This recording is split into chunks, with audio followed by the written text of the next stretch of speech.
넷플릭스 성장의 비결 챕터 7 직원의 가치만큼 보상하라.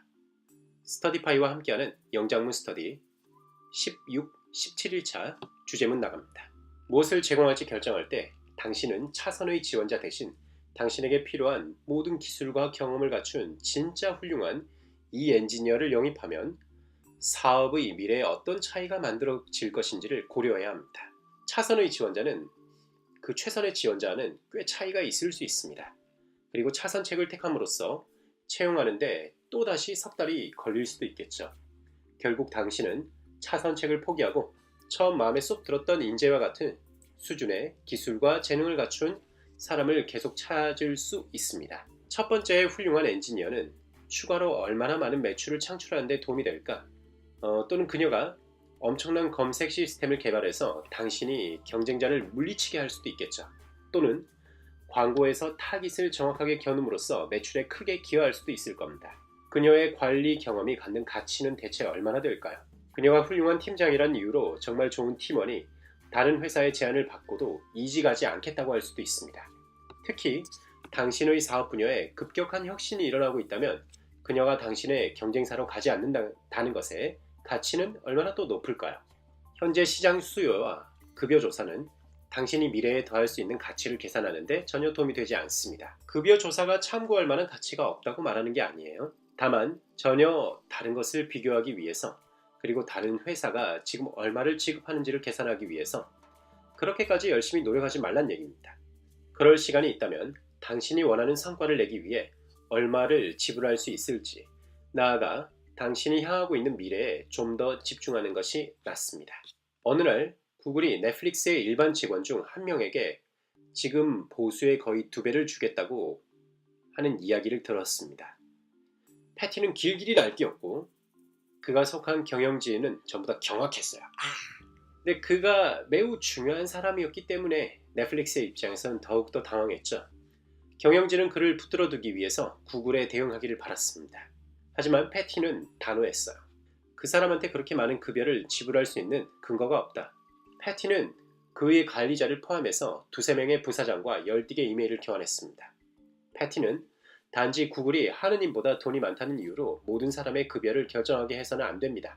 라고 주장했어요. 패티와 그 사람이 속해 있던 관리팀의 경영진은 며칠 동안이나 계속 언쟁을 벌였는데 심지어 주말에도요. 그들은 계속 패티에게 당신은 그가 얼마나 훌륭한지 이해 못해요 라고 말했습니다. 패티는 전혀 받아들이지 않았죠. 하지만 일요일 아침에 잠에서 깨면서 패티는 생각이 바뀌었습니다.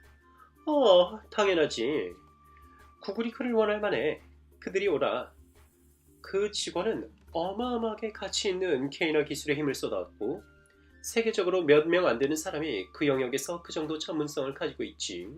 그가 우리와 함께 한 일이 그에게 완전히 새로운 시장 가치를 부여한 거야. 패티는 이래서 급히 이메일을 보냈습니다. 내가 틀렸어요. 손익을 따져봤더니 우리는 이 팀에 속하는 모든 사람의 급여를 2배로 올려줄 수 있겠군요. 이 경험이 보상에 대한 넷플릭스의 생각을 바꿔놓았습니다.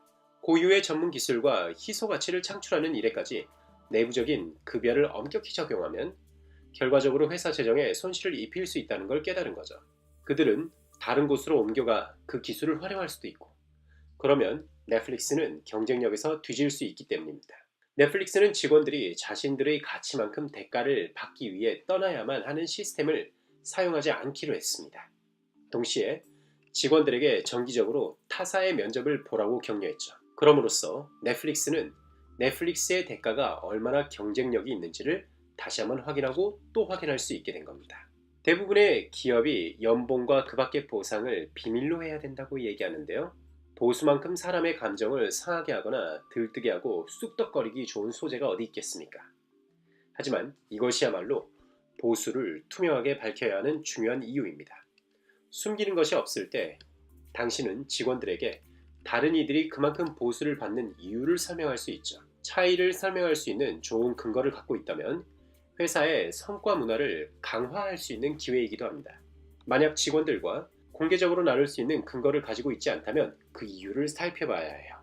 사람들이 급여를 폭로하는 것이 선동적이라고 생각하는 주된 이유 중 하나는 보상이 비이성적으로 결정되는 경우가 비일비재하기 때문입니다. 회사의 성과에 대한 기여보다 보스의 선호나 연공 서열에 따라 보상이 정해진다는 의미이죠. 이미 실리콘밸리에서 여성의 급여가 남성의 70%에 못 미치는 이유가 여성이 협상을 잘하지 못하기 때문이라고 주장하는 사람들이 있습니다. 여성이 전통적으로 적은 보수를 받는 인재관리와 격리부서에서 주로 근무한다는 편견이자 그러한 사실에 크게 영향을 받은 결과죠.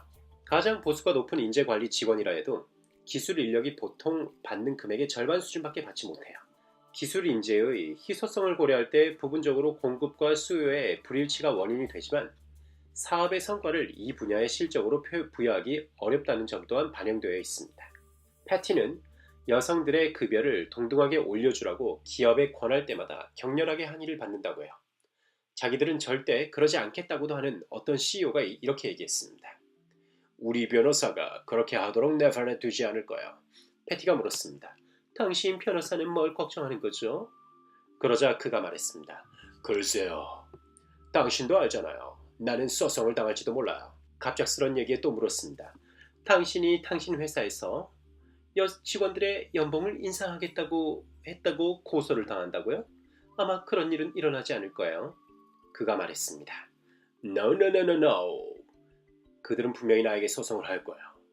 내가 지금까지 잘못해왔다고 인정하는 셈이니까요. 패티는 말합니다. Holy Mother Father. 당신이 틀렸어요. 잘못을 인정하면 소송을 당할까봐 무서워서 여성의 급여를 남성과 동등하게 올리지 못하는 것이야말로 진짜로 법적인 책임을 물을 일이 아닐까. 여러분, 여성들이 협상을 더 잘하길 바라시나요? 그렇다면 그들이 더 나은 사례를 만들 수 있도록 정보를 주세요. 투명하게.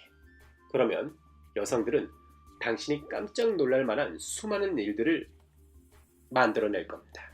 그럼 지금까지 넷플릭스 성장의 비결 챕터 7 직원의 가치만큼 보상하라.